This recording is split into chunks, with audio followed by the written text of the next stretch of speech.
사랑합니다. 성도 여러분, 수요일입니다. 오늘도 주의 은혜가 모두와 함께 하기를 소망합니다. 특별히 수요 치유 집회를 통해서도 은혜 받도록 아침부터 기도하시고 영상으로라도 동참하시고, 또 오늘도 우리 병원 교회에서 함께 모일 때 환우들도 함께하고 모두가 함께하며 은혜의 시간 되기를 소망해 봅니다. 말씀 봅시다. 계속해서 같은 본문이에요. 다니엘서 2장 13절부터 18절 말씀. 왕의 명령이 내리며 지혜자들은 죽게 되었고 다니엘과 그의 친구들도 죽이려고 찾았더라. 그때 왕의 건의대장 아리옥이 바벨론 지혜자들을 죽이러 나가매 다니엘이 명철하고 슬기로운 말로 왕의 건의대장 아리옥에게 물어 이르되 왕의 명령이 어찌 그리 급하냐 하니, 아리옥이 그 일을 다니엘에게 알림해 다니엘이 들어가서 왕께 구하기를 시간을 주시면 왕에게 그 해석을 알려드리리이다 하니라.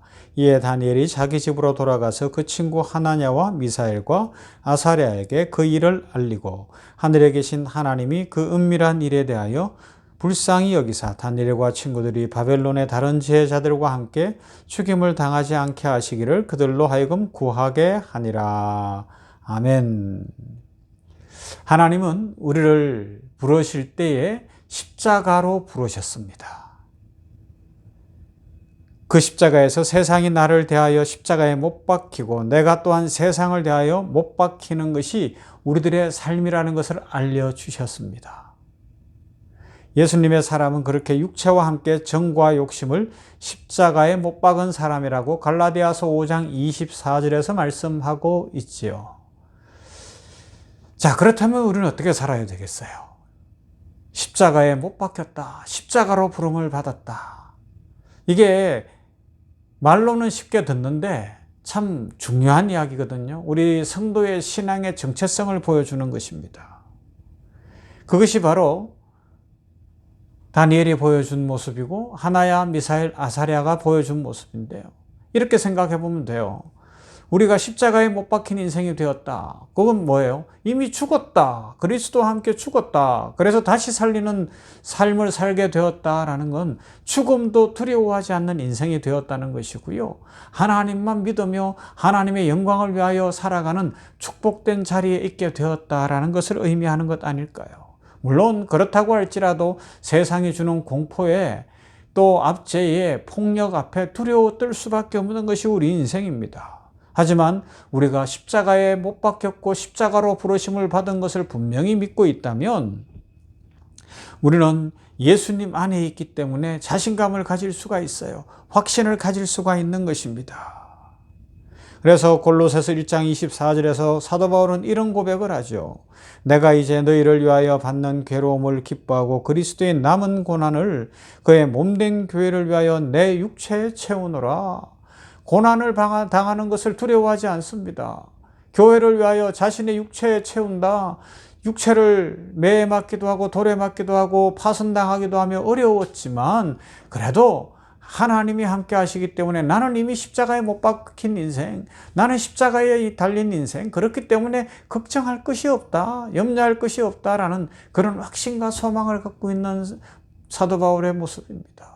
오늘 다니엘의 모습이기도 하죠. 이것을 우리들은 배워야 한다는 것입니다. 신자는 열정과 신중함 그리고 하나님 앞에서의 결단으로 살아가야 하는 것입니다. 그렇기 때문에 그런 사람들은 다니엘처럼 뒤따라가는 인생이 아니라 주도적으로 앞장서는 인생이 되는 거예요. 다니엘에게 네가 앞장서라고 누가 시킨 것도 없어요. 하지만 다니엘이 신앙적으로 판단해 볼 때 이때는 내가 나서야 될 때고, 이 상황은 이 악인이 득세하는 느부갓네살로 대표되어지는 이 악인이 득세하고 생명이 위협에 왔을 때는 내가 나서야 되는구나 라는 걸 스스로 판단하고 한 거예요. 하나님만이 이것을 해결하시는 분이고 하나님만이 능력자가 되시고 하나님 앞에서 답을 찾아야 되는구나. 다니엘은 신앙의 열정이 있었고 확신이 있었던 것입니다. 그래서 다니엘이 앞장서는 거예요. 초대받지 않았는데 왕 앞에 나아갑니다. 비슷한 이야기가 어디에 나와요? 에스더서에 나오지 않습니까? 4장 11절 에스더서입니다. 남녀를 막론하고 부름을 받지 아니하고 안뜰에 들어가서 왕에게 나가면 오직 죽이는 법이요. 그런데 에스더가 어떻게 해요? 3일 밤낮 금식 기도하고 나서 민족을 위하여 왕 앞에 죽으면 죽으리이다 하고 가는 거예요. 그래서 19절이지만 잠깐 시간을 달라고 그렇게 해서 시간을 얻은, 그러니까 16절에서 왕 앞에 가서 시간 달라 그러고 잠깐 얻었는데 아마 에스더서와 연결하면 한 3일 얻었던 것 같아요. 그죠? 3일 밤낮 금식 기도한 것처럼 그렇게 하고서 하나님 앞에 기도하고 하나님의 답을 얻는 모습. 이것이 믿음의 용사들의 모습 아니겠습니까? 세상은요, 우리들로 하여금 세상과 같아지라고 요청하거든요. 악해지라고 이야기합니다. 폭력을 쓰라고 이야기합니다. 행동적 폭력을 쓸 수 없다면 말이라도 폭력적으로 하라고 하고 억압하라고 하고 윽박지르라고 합니다. 그런데요, 믿음의 사람은 그렇게 할 수가 없잖아요. 사실 세상이 그렇게 해서 돌아가는 것 같아요. 그런데 실제로는 그렇게 돌아가는 것이 아닙니다. 폭력적이고 억압적이고 위협적이고 막 악의로 행하면 그 앞에서는 벌벌 떨고 그 사람이 있으면 일을 해요. 그러나 돌아서면 더 풀어지고요, 더 행동이 나빠지고 똑같이 배우는 거죠.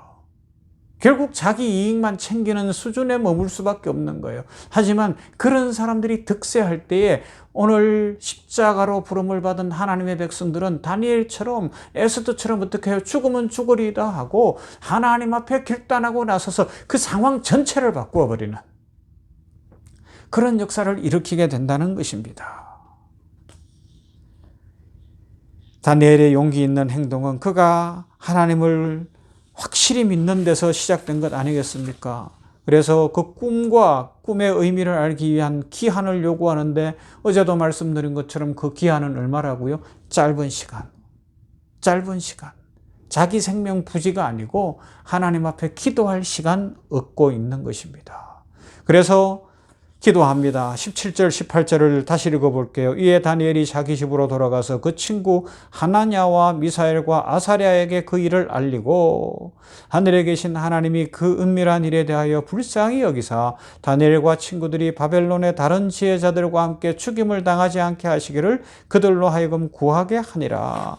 여기서 두 가지를 생각해 볼 수 있는데요. 첫째는 다니엘의 세 친구의 이름이, 다니엘을 비롯해서 세 친구의 이름이 유대식으로 기록된다는 거예요.